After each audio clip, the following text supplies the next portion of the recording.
हाथों में बंदूक लिए दौड़ लगाते जंगल से गुजरते सैनिक।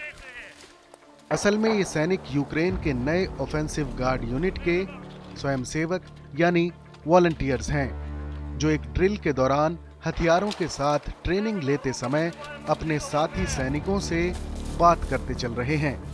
यूक्रेन के नवगठित स्वयंसेवक ऑफेंसिव गार्ड यूनिट के लिए इन रंगरूटों ने हाल ही में फील्ड प्रशिक्षण यानी ट्रेनिंग शुरू की है। बीते साल के अंत में एक प्रत्याशित बड़े हमले से पहले देश के खिलाफ लड़ने वाली ताकतों को जवाब देने के लिए इस यूनिट के गठन पर विचार हुआ था, जो औपचारिक सैन्य अनुभव और बिना औपचारिक सैन्य अनुभव वाले लोगों को मिलाकर बनी है।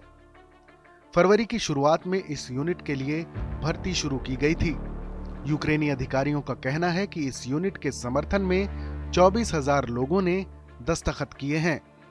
स्वयंसेवकों को इस विचार के साथ आक्रमण ब्रिगेड के तौर पर ट्रेनिंग दी जा रही है कि वो यूक्रेन के पूर्व और दक्षिण दोनों इलाकों में आक्रामक अभियानों में काम करेंगे। 51 साल के एक वॉलंटियर ने सुरक्षा कारणों से अपना नाम न बताते हुए कहा कि वो एक शिक्षक हुआ करते थे और उन्होंने इस विशेष इकाई के साथ साइन अप इसलिए किया था क्योंकि वो अपने पोते के साथ देश की सेवा करना चाहते थे। 28 साल के वासिल कोवलिन के लिए इस नई इकाई में शामिल होने का उनका निर्णय रूस के खिलाफ लड़ाई की वापसी है। वो 2014 में सेना में शामिल हुए और डोनबास में लड़े, लेकिन 2018 में वो नागरिक जीवन में वापस लौट आए।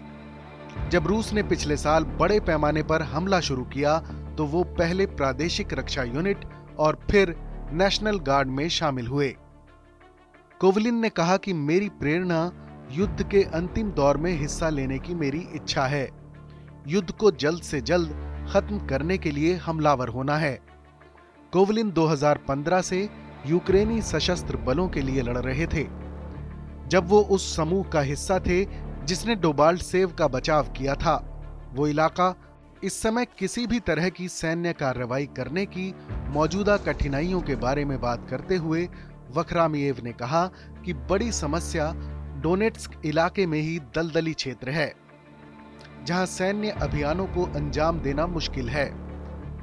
एक और चुनौती यह है कि तापमान 0 से नीचे है, क्योंकि हमारे लोग जल्दी थक जाते हैं, इसलिए हमारी सेना कमजोर हो जाती है। इसलिए यह समझ में आता है कि वसंत या गर्मियों की शुरुआत में आक्रमण शुरू किया जाए। इस खबर पर अपनी राय हमें जरूर बताएं। बाकी देश और दुनिया से जुड़ी तमाम बड़ी खबरों के लिए देखते रहें टीवी 9 भारतवर्ष डिजिटल।